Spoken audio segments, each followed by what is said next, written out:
மீண்டும் இன்னொரு மாலை மிகவும் மகிழ்ச்சியாக தேனிலும் மதுரமான ஆண்டவருடைய வசனங்களை தியானிக்கும் இந்த வாய்ப்பிற்காக கர்த்தரை நான் ஸ்தோத்திரிக்கிறேன். உங்களுக்கு தேவனுடைய வசனத்தின் மீது இருக்கும் வாஞ்சைக்காகவும் ஆண்டவரை ஸ்தோத்திரிக்கிறேன். இந்த வாஞ்சையிலே ஏதாவது நீங்கள் உங்களுடைய அலுவல்களை ஒதுக்கி வர முடியாது. ஆவியானவர் உங்கள் இருதயங்களில் ஏற்றுவதற்காக உங்களை ஸ்தோத்திரித்தார். கர்த்தருக்கு ஸ்தோத்திரம் செலுத்துகிறேன். உங்களுக்கு நன்றி கூறுகிறேன். தொடர்ந்து நீங்கள் வேதத்தை தியானம் செய்யுங்கள். இந்த கூட்ட தொடர்ச்சி முடிந்தாலும் கூட ஜெபத்தோடு வேதத்தை நீங்கள் தியானம் செய்யுங்கள். பரிசுத்த ஆவியானவரை அதற்காகவே ஆண்டவர் வாக்களித்திருக்கிறார். அவர் சகல சத்தியத்திற்குள்ளும் நம்மை வழிநடத்துவார் என்று கர்த்தர் சொல்லியிருக்கிறார். ஆகவே மனிதன் சொல்லுவதை நாம் கேட்க வேண்டிய அவசியமே இல்லை.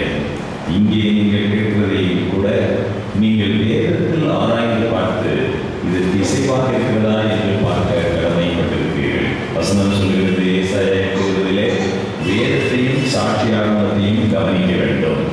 இந்த வார்த்தைகளின்படியே சொல்லாவிட்டால் அவர்களுக்கு விடிய காலத்தில் வெளிச்சம் இல்லை. ஆகவே நாம் கேட்கிற சத்தியங்களை சோதித்து பார்க்க வேண்டும். இது வசனம் தானா என்று பார்க்க கடமைப்பட்டிருக்கிறோம். ஜெபத்தோடு நாம் தேடும் பொழுது பரிசுத்த ஆவியானவர் நம்மை வழிநடத்துவார். கடந்த நாட்களில் நாம் என்ன பார்த்துருக்கிறோம்? நாட்கள் மிகவும் குறைவாக இருக்கிற காரணத்தினால் வேறு அநேக சத்தியங்களை நாம் தியானிக்கப்படவில்லை. கர்த்தருக்கு சித்தமானால் உங்களை எதிர்காலத்தில் ஆண்டவர் வாய்ப்பை தரலாம். நாம் முக்கியமாக பார்த்தது வேதத்தை குறித்து தியானித்தோம். வேதம் எப்படி ஆதாரபூர்வமான தேவன் நமக்கு தந்திருக்கிற வழிகாட்டி என்பதை பார்த்தோம். கிறிஸ்துவை குறித்து தியானித்தோம். கிறிஸ்துவின் சிலுவையினால் எப்படி நாம் ரட்சிக்கப்படுகிறோம் என்று பார்த்தோம். நம்முடைய கிரியையினால் அல்ல, கிறிஸ்து சிலுவையை நமக்காக நிறைவேற்றின மிகப்பெரிய ரட்சிப்பு திட்டத்தின் காரணமாகவே நாம் ரட்சிக்கப்படுகிறோம். விசுவாசத்தினால் மாத்திரமே நமக்கு ரட்சிப்பு கிடைக்கிறது, இலவசமாக கிடைக்கிறது என்று நாம் பார்த்தோம். பிற்பாடு கிறிஸ்துவனுடைய 2ஆம் வருகையை குறித்து தியானித்தோம். இன்னொன்று நாம் கவனித்தது, நான் ரட்சிக்கப்பட்ட பின் தேவனுடைய 10 கற்பனைகளை நான் அவமதிப்பது இல்லை. தேவனுடைய 10 கற்பனைகளை நாம் உறுதிப்படுத்துகிறோம் என்று பார்த்தோம். மிகவும் சிலருக்கு அது புதிதாக இருக்கலாம்.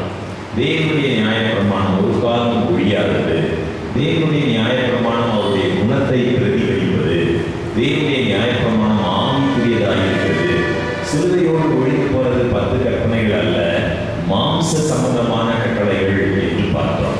நேற்றைய தினம் கொலோசியர் 2ஆம் அதிகாரம் 14 முதல் 16 வாக்கியங்களில் நமக்கு எதிரிடையாகவும் கட்டளைகளால் நமக்கு விரோதமாகவும் இருந்த கையெழுத்தை குலைத்து என்ற வசனத்தை பார்த்து, உபாகமத்திலே அந்த சடங்காச்சார பிரமாணங்களை எப்படி மோசே ஒரு புஸ்தகத்தில் எழுதி உடன்படிக்கை பெட்டிக்கு பக்கத்தில் வைத்தார் என்று பார்த்தோம். வைக்கும் போதே அது அங்கே உனக்கு விரோதமான சாட்சியாக இருக்கும் என்று சொன்னார். 10 கற்பனைகள் உடன்படிக்கை பெட்டிக்கு உள்ளே வைக்கப்பட்டது. தேவன் சொல்லி மோசே எழுதிய இந்த சடங்கு பிரமாணங்கள் உடன்படிக்கை பெட்டிக்கு பக்கத்தில் வைக்கப்பட்டது. அந்த பக்கத்தில் வைக்கும் போதே மோசே சொன்னார், அது அந்த பக்கத்திலே வையுங்கள், அங்கே அது உனக்கு விரோதமான சாட்சியாக இருக்கும். கொலோசியர் நிறுவனத்தில் பவுலப்போஸ்தலன் எழுதும் பொழுது நமக்கு எதிரிடையாகவும் கட்டளைகளால் நமக்கு விரோதமாகவும் இருந்த கையெழுத்தை குலைத்து என்று சொல்லும் பொழுது 10 கற்பனைகளை அவர் சொல்லவில்லை, இந்த சடங்கு பிரமாணங்களை குறித்தே அவர் சொல்கிறார் என்பதை கவனித்தோம். அதை தொடர்ந்து அவர் சொல்லும்பொழுது, ஆகவே போஜனத்தையும் வானத்தையும் குறித்தாவது பண்டிகை நாளையும் ஓய்வு நாட்களையும் குறித்தாவது ஒருவனும் உங்களை குற்றப்படுத்தாதிருப்பானாக என்று சொன்னது. அந்த ஓய்வு நாட்கள் 10 கற்பனைகள் இடம்பெறும் ஓய்வு நாள் அல்ல என்பதை கவனித்தோம். இந்த சடங்கு பிரமாணங்களில் இஸ்ரவேல் மக்களுக்கு வருடாந்திர பண்டிகைகள் 7 பண்டிகைகள் இருந்தது. ஒவ்வொரு பண்டிகையிலும் வித்தியாசமான நாட்கள் பரிசுத்தம் என்று ஆண்டவர் அறிவித்தார். சபை கூடி வரும் நாள் என்று, அந்த பரிசுத்த ஓய்வு நாள் என்று அநேக ஓய்வு நாட்கள் இருந்தது. ஆகவே சிலுவையோடு ஒழித்தது அந்த 10 கற்பனைகளில் உள்ள ஓய்வு நாள் அல்லவே அல்ல. தெளிவாக நாம் பார்த்தோம். இன்னும் உங்களுக்கு கேள்விகள் இருக்குமானால் தயவுசெய்து நீங்கள் கடிதம் எழுதலாம் அல்லது நேரில் நாம் சந்திக்கலாம். கர்த்தருடைய கிருபையினால் ஜெபத்தோடு நாம் நம்முடைய கருத்துக்களை பரிமாறிக்கொள்ளலாம். இந்த கூட்டங்கள் பிறரை குற்றப்படுத்துவதற்காக கூடப்படும் கூட்டங்களே அல்ல. இந்த கூட்டங்கள் நமக்கு எங்களுக்கு தான் சத்தியம் தெரியும் என்று பெருமை பாராட்டுவதற்காக அல்ல. எல்லோருமே நாம் கற்றுக்கொள்கிறோம். நாம் எல்லோருமே ஆண்டவரே சத்திய பாதையில் நடத்தும் என்று ஜெபிக்கிறோம். ஆகவே சத்தியம் இது என்று நமக்கு தெரிந்தால் அதை மற்ற சகோதரர்களோடு பகிர்ந்து கொள்ள விரும்புகிறோம். ஓய்வு நாளுக்கு ஏன் நாம் முக்கியத்துவம் கொடுக்கிறோம் என்று நேற்று சற்று தியானித்தோம். எதற்காக? இன்றைக்கு கிறிஸ்தவ உலகிலும் கூட ஏராளமான கிறிஸ்தவர்கள், சொல்ல போனால் 90% அதிகமான கிறிஸ்தவர்கள் கிறிஸ்தவ சபைகள், கத்தோலிக்க சபையாக இருந்தாலும் சரி, புராட்டஸ்டன்ட் சபையாக இருந்தாலும் சரி, ஆதியாகமத்தில் உள்ள படைப்பின் வரலாற்றை நம்புவதில்லை. அது நேரடி பொருளுடையது அல்ல என்று எண்ணுகிறார்கள். குறிப்பாக ஆதியாகமம் முதல் 11 அதிகாரங்கள் அது ஒரு மித் என்று சொல்கிறார்கள். உண்மை சம்பவம் அல்ல, அது புனைந்து எழுதப்பட்டது, கற்பனையாக எழுதப்பட்டது என்று வேத அறிஞர்கள் நம்புகிறார்கள், சபை தலைவர்கள் நம்புகிறார்கள். நேற்று நான் குறிப்பிட்டது உங்களுக்கு நினைவுகளாம். 19ஆம் நூற்றாண்டுக்கு பின் எழுதப்பட்ட எந்த ஒரு வேத விளக்க உரையை நீங்கள் எடுத்தாலும், பைபிள் கமெண்ட்ரி, அது கத்தோலிக்கர்கள் இருந்தாலும் சரி, புராட்டஸ்டன்ட்கள் இருந்தாலும் சரி, பெரும்பாலான இந்த கமெண்ட்ரிஸ், இந்த வேத விளக்க உரைகளில் ஆதியாகமம் முதல் 11 அதிகாரம் உண்மையாக நிகழ்ந்த சம்பவங்கள் அல்ல என்பதை தெளிவாக நீங்கள் பார்க்கலாம். சாயங்காலமும் விடியற்காலமாகி 1ஆம் நாள் ஆயிற்று, சாயங்காலமும் விடியற்காலமாகி 2ஆம் நாள் ஆயிற்று. இதை கிறிஸ்தவர்களும் கூட பெரும்பான்மையான கிறிஸ்தவர்கள் நம்புவதில்லை.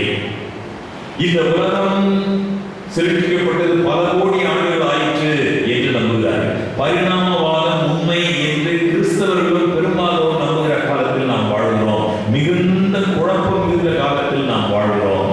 ஆகவேதான் தேவன் தந்த 10 கற்பனைகளில் 4வது கற்பனையை கொடுத்து அதற்கு காரணத்தை கொடுத்தார். எதற்காக உயிர்க்க வேண்டும்? தேவன் 6 நாளைக்குள்ளே வானத்தையும் பூமியையும் சமுத்திரத்தையும் நீரூற்றுகளையும் உண்டாக்கினார்.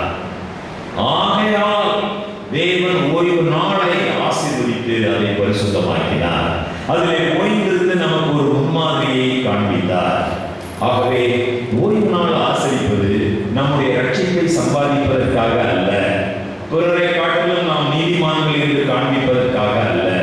குழப்பம் இருந்த இந்த உலகில் யார் இந்த உலகை படைத்தது என்று கேள்வி எழுகின்ற சூழ்நிலையில் வாழ்கிற நாம் நம்மை படைத்த சிருஷ்டிகளுக்கு சாட்சியாக ஓய்வு நாளை ஆசரிக்க கடமைப்பட்டிருக்கிறோம். அது எந்த நாளாக இருந்தால் என்ன என்று ஒரு கேள்வியும் எழுகிறது.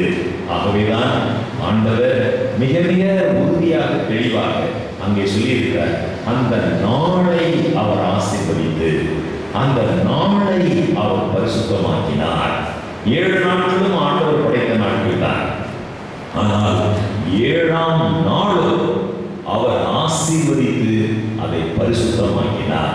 பரிசுத்தமாக்கினார் என்கிற பதம் ஆங்கிலத்தில் sanctify என்ற ஒரு பதம். அதனுடைய பொருள் என்னவென்றால் to set apart, பிரத்யேகப்படுத்தினார். அந்த நாளை பிரத்யேகப்படுத்தினார். அது எந்த நாளாக இருந்தால் என்ன என்று கேட்பது ஞானமானதாக இருக்குமா என்பதை நீங்கள் ஜெபத்தோடு தீர்மானியுங்கள். சரி, இவ்வளவு குழப்பங்கள், சாத்தான் சிருஷ்டிகரை மக்கள் தொழுது கொள்ளாதபடி படைக்கப்பட்டவைகளை தொழுது கொள்ளும்படி தூண்டுகிறான். வெளிப்படுத்தல் 14ஆம் அதிகாரத்தில் 3 தூதர்களுடைய செய்தி என்று ஒன்றை பார்க்கிறோம். அந்த முதலாம் தூதர் சொல்கிறார், பூமியில் வாசம் பண்ணுகிற எல்லோருக்கும், சகல ஜாதிகளுக்கும், கோத்திரத்தாருக்கும், பாஷைக்காரருக்கும், ஜனக்கூட்டத்தாருக்கும் அறிவிக்கத்தக்கதாக ஒரு நித்திய சுவிசேஷம். அந்த சுவிசேஷம் என்ன சொல்கிறது? அவரையே நாம் தொழுது கொள்ள வேண்டும், சிருஷ்டிகரையே நாம் தொழுது கொள்ள வேண்டும். குழப்பம் இருந்த காலத்தில் மனிதன் குரங்கிலிருந்து வந்தான் என்று கிறிஸ்தவர்களும் கூட நமக்கு ஆரம்பிக்கும் இந்த காலத்தில் ஆண்டவர் சொன்னதை நாம் நினைவு கொள்ள வேண்டும். ஓய்வு நாளை பரிசுத்தமாக ஆசரிக்க நினைப்பாயாக. Remember the Sabbath day to keep it holy. மனிதன் மறந்து போவான் என்று முன்னறிந்த தேவன் இந்த 10 கற்பனைகளில் அந்த ஒரு கற்பனையை ரிமெம்பர் எடுத்து, ஆகவே நான் கர்த்தருடைய நாமத்தினாலே அன்போடு மிகவும் தாழ்மையோடு உங்களுக்கு இந்த சத்தியத்தை முன்வைக்கிறோம். நீங்கள் இதை குறித்து தொடர்ந்து தியானிக்கவும் ஜெபிக்கவும் உங்களை நான் கேட்டுக்கொள்கிறேன். சரி, இந்த காரணங்களை எல்லாம் இன்றைக்கு இன்னொரு காரணத்தை பார்ப்போம். ஏன் இந்த நாளை கடைபிடிப்பது அவசியம்? ஒரு காரியம், தேவன் உண்டாக்குகிற அனைத்துக்கும் சாத்தான் போலியாக ஒன்றை உண்டு கொள்கிறான். இதை நீங்க பழைய பாட்டிலிருந்து பார்த்து வந்தீங்கன்னா உங்களுக்கு நல்லா புரியும். தேவன் ஒரு காரியத்தை செய்தால் அதற்கு இணையாக போலியாக இன்னொரு காரியத்தை சாத்தான் செய்கிறான். அதை திருச்சபையிலும் கூட விதமான காரியங்களை சாத்தான் திணிக்கிறான். இதைத்தான் இப்பொழுது நாம் பார்க்க போகிறோம். என்ன பார்க்கிறோம் என்றால், சரித்திரத்தில் மிகப்பெரிய ஒரு ஆன்மீக இருக்கடிப்பு.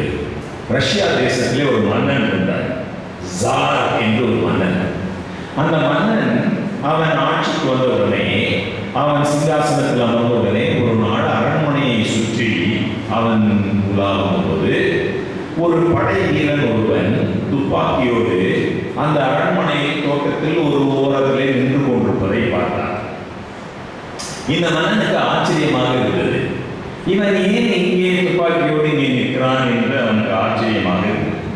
ஆகவே அந்த மன்னன் அந்த வீரனை பார்த்து, எதற்காக நீ இங்கே நிற்கிறாய் என்று கேட்டான். அப்பொழுது அவனுக்கு தெரியவில்லை. அவன் சொன்னான், இதுதான் என்னுடைய ஆர்டர், எனக்கு கொடுக்கப்பட்ட கட்டளை, நான் இங்கு வந்து நிற்கிறேன், எதற்காக இந்த கட்டளை என்று எனக்கு தெரியாது. உடனே மன்னன் விசாரித்தார்.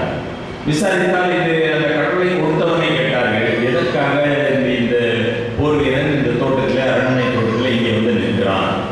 அந்த கட்டளை கொடுத்தவனுக்கும் தெரியாது. அவன் சொன்னான், எனக்கு தெரியாது, இது ஆண்டாண்டு காலமா இப்படி ஒரு கட்டளை இருக்கு, அந்த இடத்துல ஒரு ஆடு நிற்கணும். அப்போ விசாரித்தபடி மன்னன் ரொம்ப விசாரிச்சான். விசாரித்து பார்த்தா கடைசியில் ஒரு காரியம் விளங்கிச்சு. என்ன விளங்கிச்சு? அந்த அரண்மனையில் சுமார் 50 ஆண்டுகளுக்கு முன்பதாக வாழ்ந்த ஒரு மன்னனுடைய மனைவி ராணி. அவளுக்கு மிகவும் தோட்டங்களில் ரொம்ப பிரியம், அவளுக்கு செடியெல்லாம். அவள் ஒரு ரோஜா செடியை ஒரு இடத்துல நட்டாள் அந்த அரண்மனையில். அந்த ரோஜா செடியை அவள் நட்டதுனால அவள் ராணி அல்லவா, அரசி அல்லவா, அவள் என்ன பண்ணான்னா, அது ரொம்ப பத்திரமா இருக்கணும், அப்படி யாரும் மிருகங்களோ விலங்குகளோ எல்லாம் வந்துடக்கூடாது, நான் அதை பாதுகாக்கிறதுக்காக ஒரு கட்டளை போட்டான். அந்த செடிக்கிட்ட தினம் ஒரு சிப்பாய் வந்து நிற்கணும்.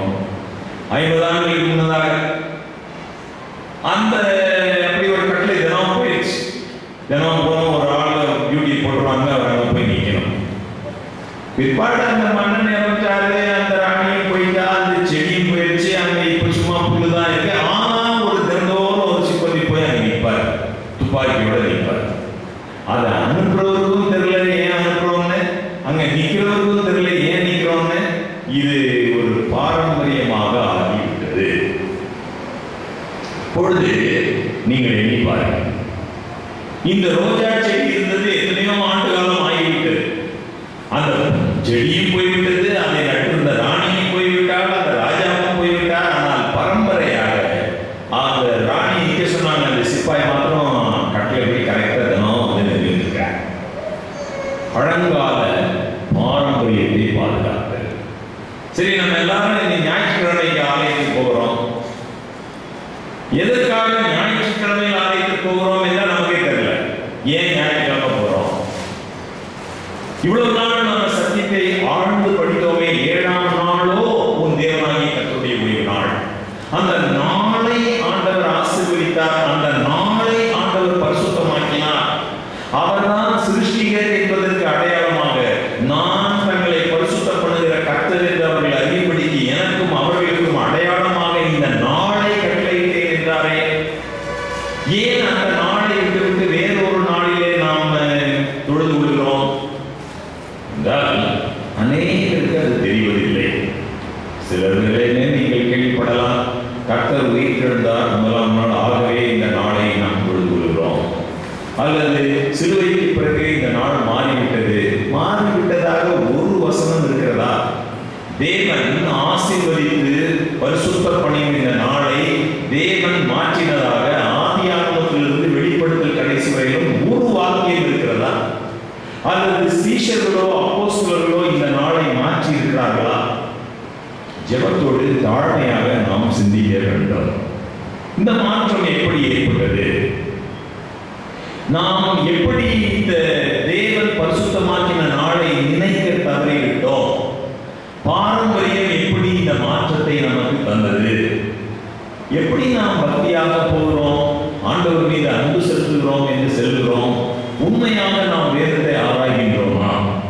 ஆண்டவர் சொன்னார், இன்னும் அவரை நோக்கி, நீங்கள் உங்கள் பாரம்பரியத்தை கைக்கொள்ளும்படி தேவனுடைய கட்டளையை வியர்த்தமாக்கினது.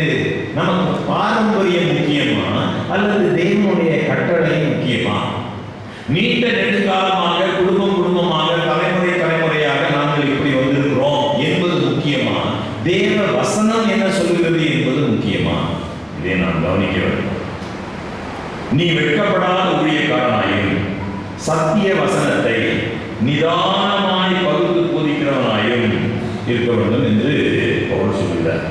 சத்தியத்தையும் பாரம்பரியத்தையும் இனம் கண்டுகொள்ள நமது பயணத்தை ஏதேன் தோட்டத்தில் நாம் தோற்றுகிறோம். தேவனை ஆராதிப்பதன் மூலம் தங்கள் மிகப்பெரும் மகிழ்ச்சி அனுபவிக்குமாறு ஆண்டவர் அவர்களை நியமித்திருந்தார். தேவன் தாம் செய்த தம்முடைய கிரியையை 7ஆம் நாளிலே நிறைவேற்றி தாம் உண்டாக்கின தம்முடைய கிரியைகளை எல்லாம் முடித்த பின்பு 7ஆம் நாளிலே ஓய்ந்திருந்தார். ஒரு சகோதரர் என்னிடத்தில் கேட்டார், தேவன் ஏன் ஓய்ந்திருக்க வேண்டும்? அவர் கடைப்படுகிறதுனால என்றால் ஒருபோதும் இல்லை. இயேசு கிறிஸ்து எதற்காக ஞானஸ்நானம் பெற்றார்? அவருடைய பாவம் கழுவப்படவா என்றால் ஒருபோதும் இல்லை. எதற்காக இயேசு கிறிஸ்து ஞானஸ்நானம் பெற்றார்? நமக்கு ஒரு முன்மாதிரியை காண்பிப்பதற்காக ஞானஸ்நானம் பெற்றார். எதற்காக இயேசு கிறிஸ்து 7ஆம் நாளிலே ஓய்ந்திருந்தார்? நமக்கு ஒரு முன்மாதிரியை காண்பிப்பதற்காக. சிருஷ்டிப்பின் நினைவு சின்னமாக அவர் ஏற்படுத்தின நாளை பரிசுத்தமாய் நாம் ஆசரிக்க நமக்கு அவர் கற்றுக் கொடுத்திருக்கிறார். நினைவாயாக என்று சொன்னார். இந்த கட்டளைகளை கற்பனைகளில் அவர் எழுதி நமது கரத்தில் கொடுத்தார். ஓய்வு நாளை பரிசுத்தமாய் ஆசரிக்க நினைப்பாயாக. 6 நாளும் நீ வேலை செய்து உன் கிரியைகளை எல்லாம் நடத்திப்பாயாக. 7ஆம் நாளோ தேவனாகிய கர்த்தருடைய ஓய்வு நாள். உன் வேலையை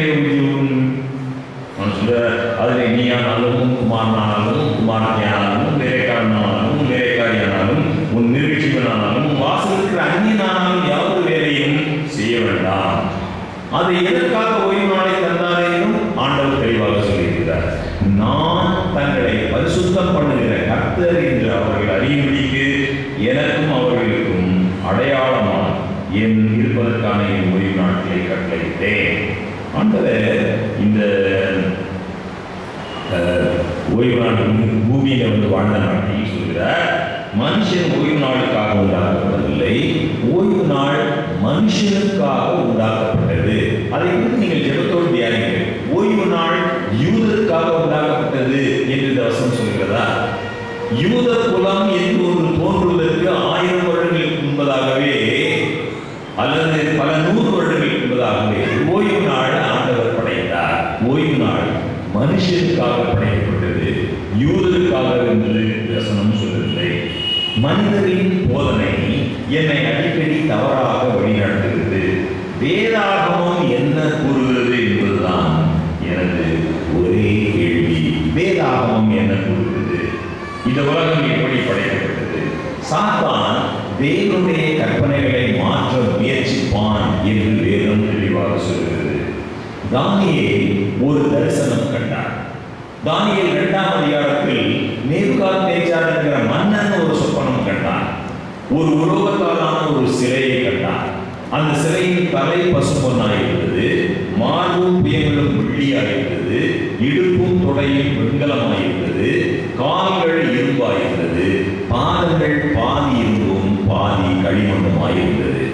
அந்த உலோகத்தாலான அந்த சிலையை தானியேல் தேவனிடமிருந்து அந்த சொப்பனத்தையும் அதன் அர்த்தத்தையும் பெற்று ராஜாவுக்கு சொல்கிறார். தானியேல் சொன்னார், ராஜாவே, பொன்னான அந்த தலை நீரே, அது பாபிலோன் ராஜ்யத்தை குறிக்கும்.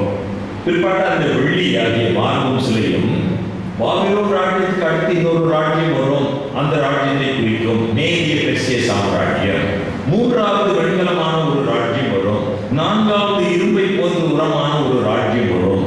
இந்த 2ஆம் அதிகாரம் தானியேலில் இந்த நேபுகாத்நேச்சார் நேபுகாத்நேச்சார் கண்ட சொப்பனத்தை பார்க்கிறோம். 7ஆம் அதிகாரத்தில் தானியேல் ஒரு சொப்பனத்தை காண்கிறார். இந்த தானியேல் கண்ட சொப்பனத்தில் 4 மிருகங்களை பார்க்கிறார். ராஜா கண்ட சொப்பனத்தில் 4 உலோகங்களான ஒரு சிலை. தானியேல் காண்கிற சொப்பனத்தில் 4 மிருகங்களை பார்க்கிறார். தானியேலின் புத்தகத்தையும் வெளிப்படுத்தின விசேஷத்தையும் வாசிக்கும் பொழுது ஒரு காரியத்தை மனதில் வைத்துக் கொள்ள வேண்டும். அவைகள் நேர் வரிசையாக சம்பவங்கள் ஒன்றொன்றாக சொல்லப்படவில்லை. லீனியர் ஃபேஷன் என்று சொல்லுவோம், அப்படி இல்லை. They are written in cycles. 2ஆம் அதிகாரத்தில் சொல்லப்பட்டதே 7ஆம் அதிகாரத்தில் சொல்லப்படுகிறது. 7ஆம் அதிகாரத்தில் சொல்லப்பட்டதே 8ஆம் 9ஆம் அதிகாரங்களில் சொல்லப்படுகிறது. வெளிப்படுத்தின விசேஷமும் அப்படித்தான். 7 சபைகளுக்கு சொல்லப்பட்ட செய்தி அதே செய்தி 7 முத்திரைகளில் சொல்லப்படுகிறது. 7 முத்திரைகளில் காணப்படுகிற செய்தியை தான் 7 ரெக்கார்டங்களில் காணப்படுகிறது. இதை நீங்கள் படிக்கும் பொழுது ஒவ்வொரு முறையும் அந்த செய்தி கூடுதலான செய்திகளோடு வருகிறது. ஆம்பிளிஃபைட். 2ஆம் அதிகாரத்தில் நாம் பார்க்கிற விவகாரம் 7ஆம் அதிகாரத்தில் தானியேலின் கூடுதலான விவரங்களை ஆண்டவர் நமக்கு தருகிறார். 7ஆம் அதிகாரத்தில் என்ன பார்த்தார்? தானியேல் சொன்னது, ராத்திரி காலத்தில் எனக்கு உண்டான தரிசனத்திலே நான் கண்டது என்னவென்றால், இதோ வானத்தின் 4 காற்றுகளும் பெரிய சமுத்திரத்தின் மேல் அடித்தது. அப்பொழுது வெவ்வேறு ரூபம் உள்ள 4 பெரிய மிருகங்கள் சமுத்திரத்திலிருந்து எழுந்த 4 மிருகங்கள். முதலாவது மிருகம் சிங்கத்தை போல இருந்தது. அந்த தானியேல் கண்ட நேபுகாத்நேச்சார் கண்ட சிலையை தலை பசும்பொன்னாக இருந்தது. 7ஆம் அதிகாரத்தில் தானியேல் காண்கிற மிருகம் முதலாவது மிருகம் சிங்கம். வேதத்திலே சமுத்திரம் என்றால் மக்கள் திரளை குறிக்கும். காற்று, பலத்த காற்று என்றால் யுத்தத்தை குறிக்கும். மிருகங்கள் என்று தீர்க்கதரிசனத்திலே பார்த்தால் ராஜ்யங்களை, நீ கண்ட 4வது மிருகம் பூமியிலே தோன்றும் 4வது ராஜ்யமா என்று தானியேல் 7ஆம் அதிகாரத்திலே நாம் பார்க்கிறோம். ஆகவே இந்த சிங்கம் பாபிலோன் சாம்ராஜ்யத்தை குறிக்கும். இந்த சிங்கத்துக்கு ஒப்பாக 2ஆம் அதிகாரத்தில் தான் நேபுகாத்நேச்சார் கண்ட சிலையின் அந்த பொன்னான தலையும் பாபிலோன் சாம்ராஜ்யத்தை குறிக்கும். அதுக்கு அடுத்து தானியேல் கண்ட மிருகம் கரடி. அதே 2ஆம் அதிகாரத்தை போன்றே இந்த கரடி பாபிலோனுக்கு அடுத்து வருகிற மேதிய சாம்ராஜ்யத்தை குறிக்கும். இந்த கரடிக்கு அந்த விளக்கத்தை நீங்கள் 7ஆம் அதிகாரத்தில் பார்க்கலாம். பிற்பாடு 3வது ஒரு மிருகம். இந்த மிருகம், இந்த நான் அதிகமான விளக்கங்களை சொல்ல நமக்கு நேரம். 3வது மிருகம் இந்த கிரேக்க ராஜ்யத்தை குறிக்கும், சிரிங்கி. 4வது மிருகம் கிடியும் பயங்கரமான மிருகம் என்று வசனம் சொல்கிறது. இந்த கிடியும் பயங்கரமான மிருகம் ரோம சாம்ராஜ்யத்தை குறிக்கும். வசனங்களை நீங்கள் பார்க்கலாம். இந்த பெரிய இருப்பு பற்றியுடைய கிடியும் பயங்கரமான மிருகம் ரோம. ஆண்டவர் உலக சரித்திரத்தை முன்னதாகவே அறிவிக்கிறார். என்னென்ன ராஜ்யங்கள் தோன்றும்? முதல்ல பாபிலோன், அதுக்கப்புறம் மேதிய பெர்ஷியா, அதுக்கப்புறம் கிரேக்கு, அதுக்கப்புறம் ரோம். ரோம் 10 பாகங்களாக பிரியும். 2ஆம் அதிகாரத்திலும் பார்க்கிறோம், 7ஆம் அதிகாரத்திலும் நாம் பார்க்கிறோம். என்ன இந்த 10 கொம்புகள், என்ன இந்த 10 பிரிவுகள் நீங்கள் பார்க்கலாம். அலமானி, பர்கண்டியன், பிரான்ஸ், லம்பார்ட், சாக்சன்ஸ், சூரி, விசிகாத். இப்பொழுது உள்ள பெயர்கள் Germany, Switzerland, France, Italy, English, Portugal, Spain. 3 ராஜ்யங்கள் இப்பொழுது இல்லை. தானியேல் 7ஆம் அதிகாரத்தை நீங்கள் வாசித்தால் புரியும் ஏன் இந்த 3 ராஜ்யங்கள். இப்பொழுது இருக்கிற ஐரோப்பிய நாடுகள் எல்லாம் ரோம சாம்ராஜ்யம் பிரிந்த போது உடைந்த பிரிவுகள் என்பதை தானியேல் 7ஆம் அதிகாரத்தில் நாம் பார்க்கிறோம். சரி, இதற்கு பின் என்ன ஆகிறது? ரோம சாம்ராஜ்யம் உடைந்த பிற்பாடு என்ன ஏற்படுகிறது?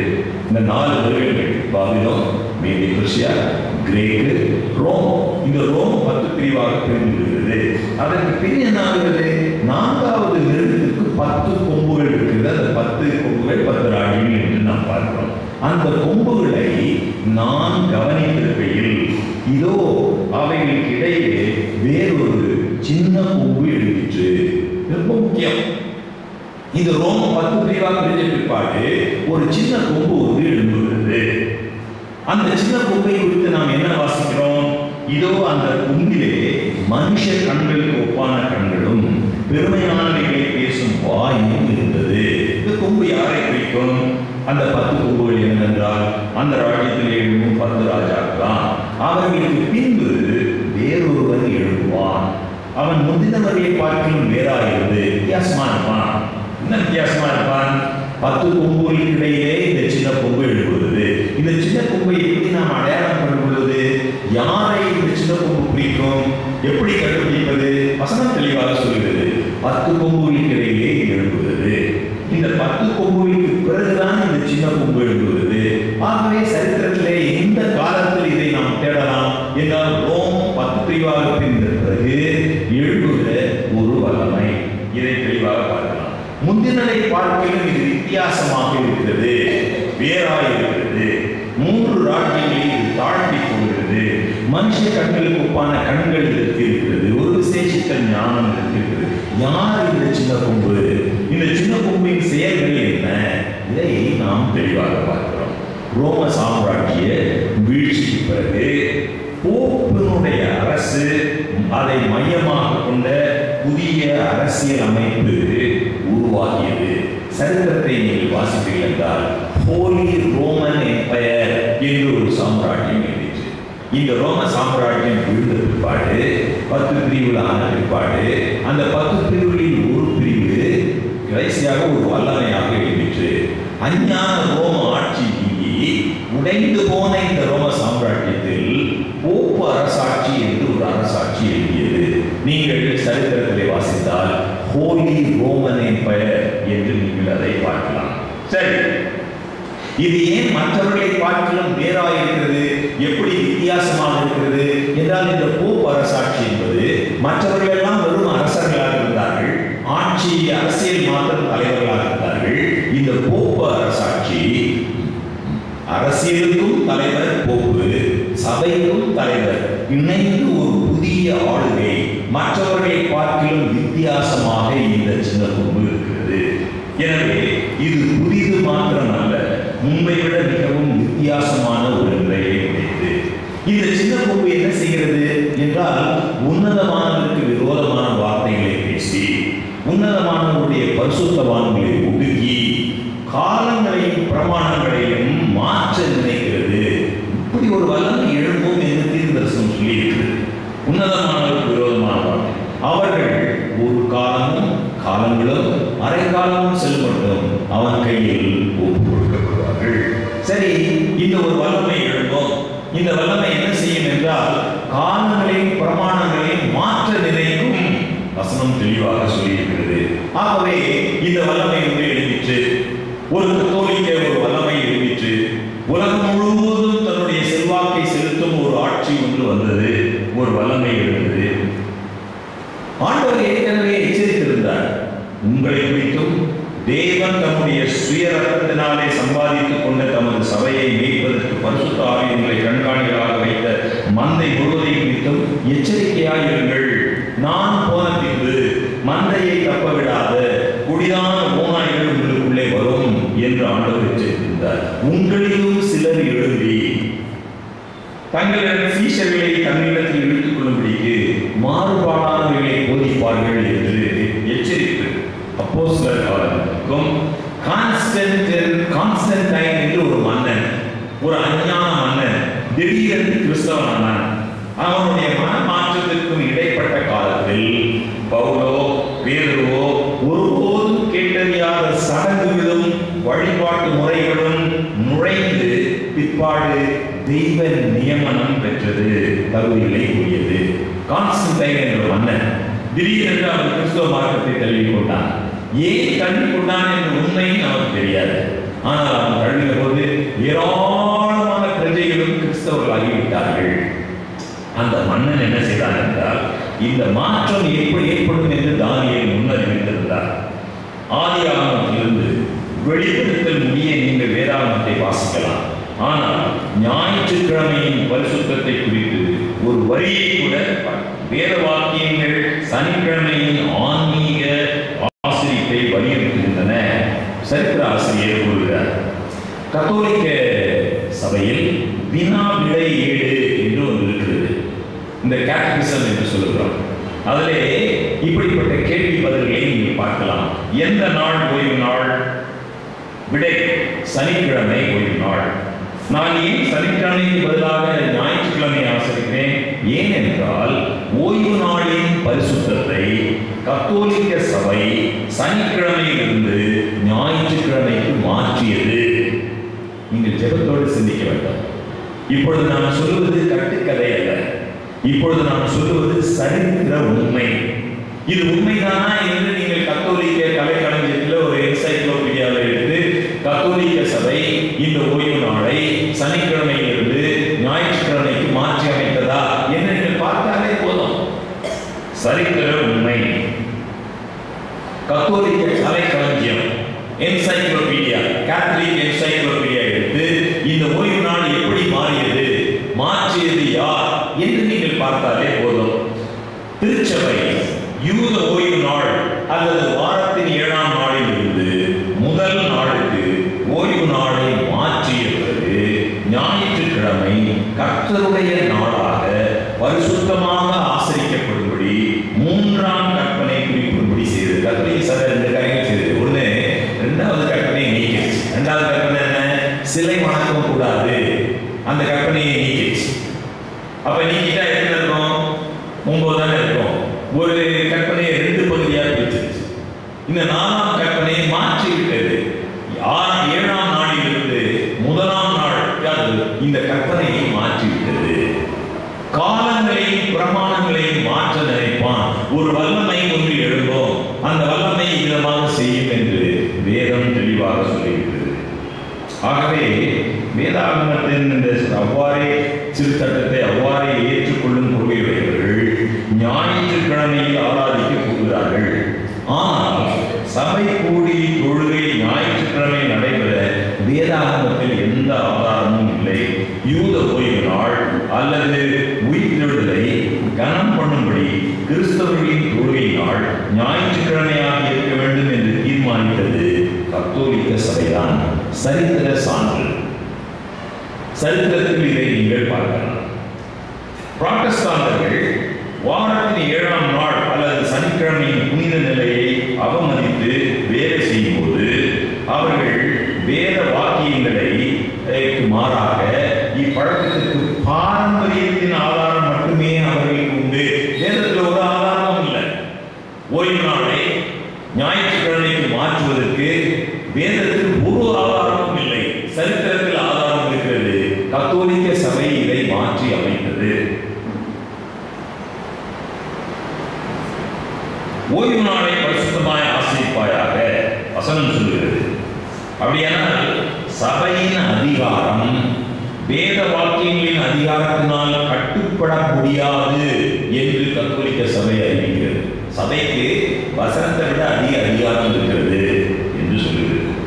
ஏனெனில் கிறிஸ்துவின் கட்டளையினால் அல்ல, தனது சொந்த அதிகாரத்தினால் சபை ஓய்வு நாளை ஞாயிற்றுக்கிழமைக்கு மாற்றி அமைத்தது. நீங்க செய்ய வேண்டியது ஒரே ஒரு சின்ன காரியம் தான்.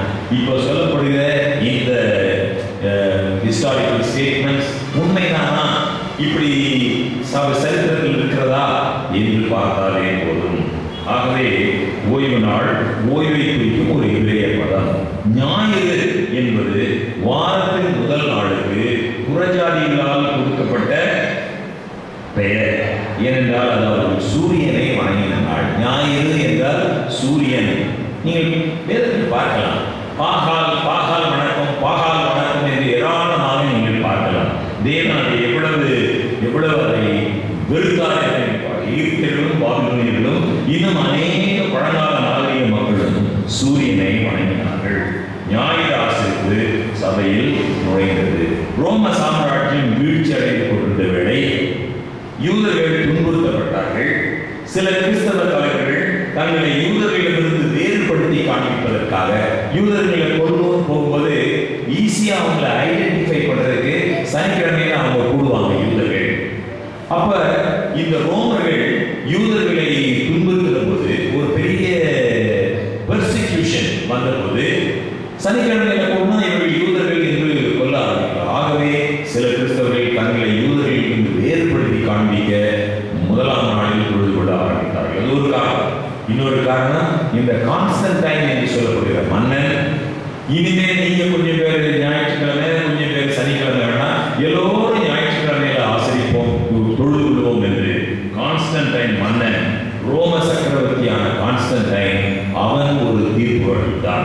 அதை திருச்சபை ஏற்றுக்கொண்டது.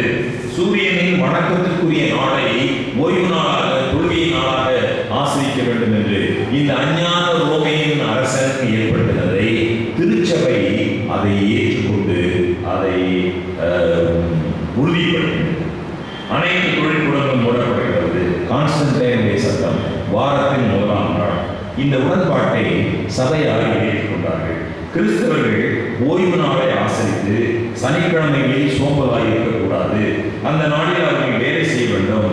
ஆனால் கர்த்தருடைய நாளை அவர்கள் விசேஷமாக கனம் பண்ண வேண்டும் என்று கான்ஸ்டன்டைனுடைய தூண்டுதலின் பேரில் திருச்சபையும் அந்த சட்டத்தை ஏற்றுக்கொண்டது. படிப்படியாக நூற்றாண்டுகள் ஊடாக வேதாகம ஓய்வு நாளுக்கு பதிலாக ஞாயிற்றுக்கிழமை பரலோகத்தில் 3 தூதர்களை சாத்தான் ஏமாற்றினார். சாத்தான் ஏன் இந்த ஓய்வு நாளில் மீது தாக்குதல் வைக்கிறான்? திரும்ப திரும்ப நாம் பார்த்தோம். அந்த ஓய்வு நாள் தான் அவர்தான் சிருஷ்டிக என்பதற்கு அடையாளமாக இருக்கிறது. இயேசு சொல்வதையும் சாத்தான் சொல்வதையும் நீங்கள் ஒத்திட்டு பார்த்தீர்கள். நீங்கள் உங்கள் பாரம்பரியத்தினாலே தேவனுடைய கற்பனையை ஏன் மீறி நடக்கிறீர்கள்? சுனம் தெளிவாக சொல்கிறது. வேதாகமம் என்ன சொல்கிறது?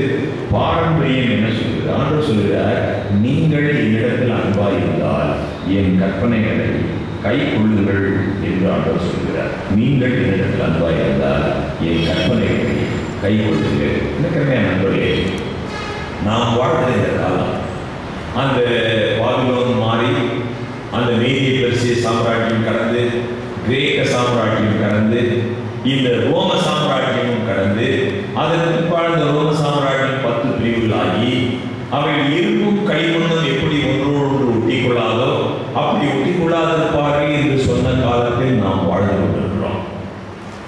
கிறிஸ்துவினுடைய ராஜ்யம் வர காத்திருக்கிற அந்த சூழ்நிலையில் நாம் இருக்கிறோம். இந்த கடைசி காலத்தில் ஒரு விசேஷ செய்தி உலகெங்கும் அறிவிக்கப்படுகிறது. நீங்கள் உங்களுடைய இடங்களுக்கு போய் வெளிப்படுத்தல் 14ஆம் அதிகாரத்தை மீண்டும் வாசித்து பாருங்கள்.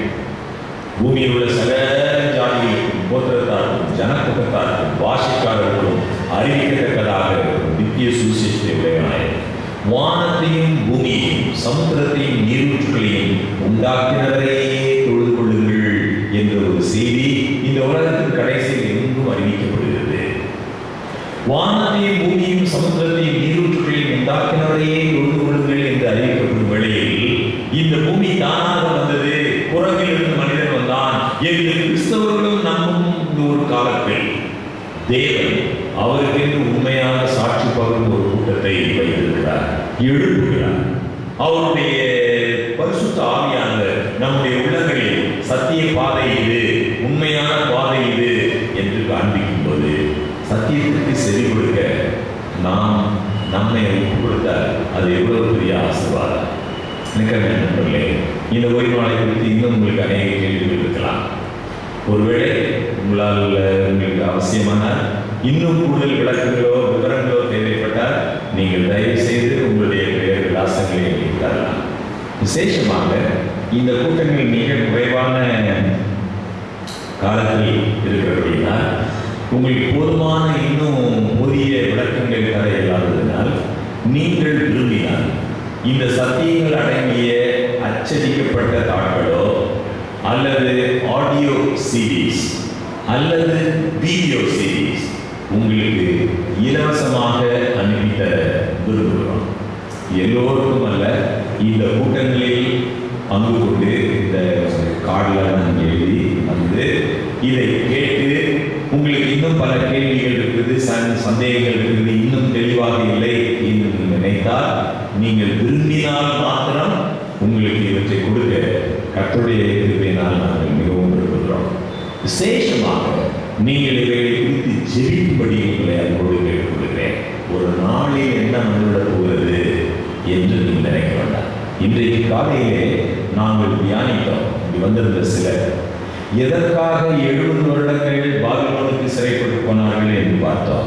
சும்மா தற்செயலாக ஆண்டுகள் 70 வருஷம் போங்கன்னு சொல்ல, காலையில் போர்டு வைத்து நாங்கள் கணக்கு போட்டோம். ஆண்டவர் எவ்வளவு வருஷங்கள் அவர்கள் ஓய்வு கொடுக்க தவறினார்கள். பூமிக்கு கூட ஓய்வு கொடுக்க சொல்லியிருந்தார் ஆண்டவர், நிலத்திற்கு கூட ஓய்வு கொடுக்க சொல்லியிருந்தார்.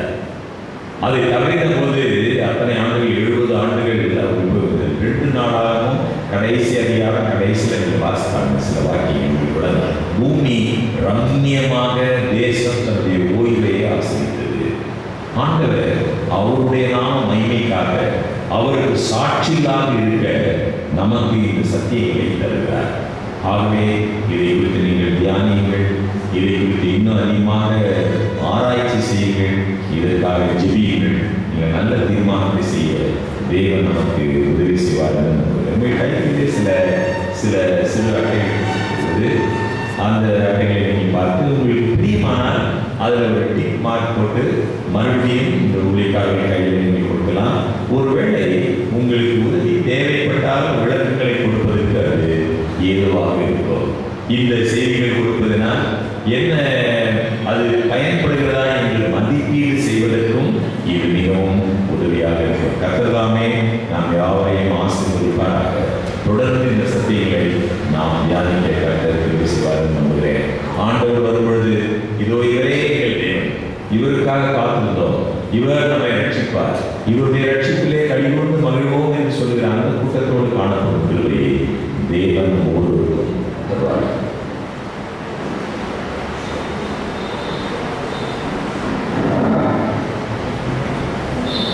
உங்களுடைய கரங்களிலே கொடுக்கப்பட்டிருக்கிற இந்த சிறிய அட்டையில் 4 வாசகங்கள் எழுதப்பட்டிருக்கிறது. தயவு அதை பாருங்கள்.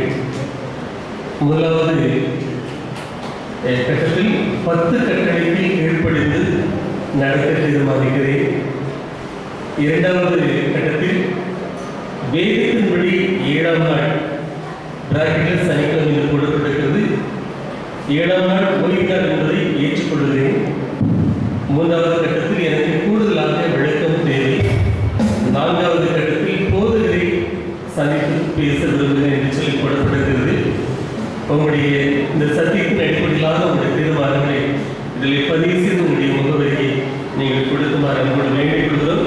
உங்களுக்கு உதவிட நாங்கள் விரும்பி இந்த முயற்சிகளை நாங்கள் மேற்கொண்டிருக்கிறோம். ஒரு பாடல் அமைதியாக இப்பொழுது பாடப்படும். அந்த வேளையில் உங்களுக்கு பேனா இல்லை சொன்னால் இடத்தில் வரக்கூடிய ஊழியர்கள் உங்களுக்கு கொடுப்பதற்காக கையில் பேனாக்களை வைத்திருப்பார்கள். நீங்கள் அதை நேரில் கொடுக்குமாறு வேண்டிக் கொள்கிறோம்.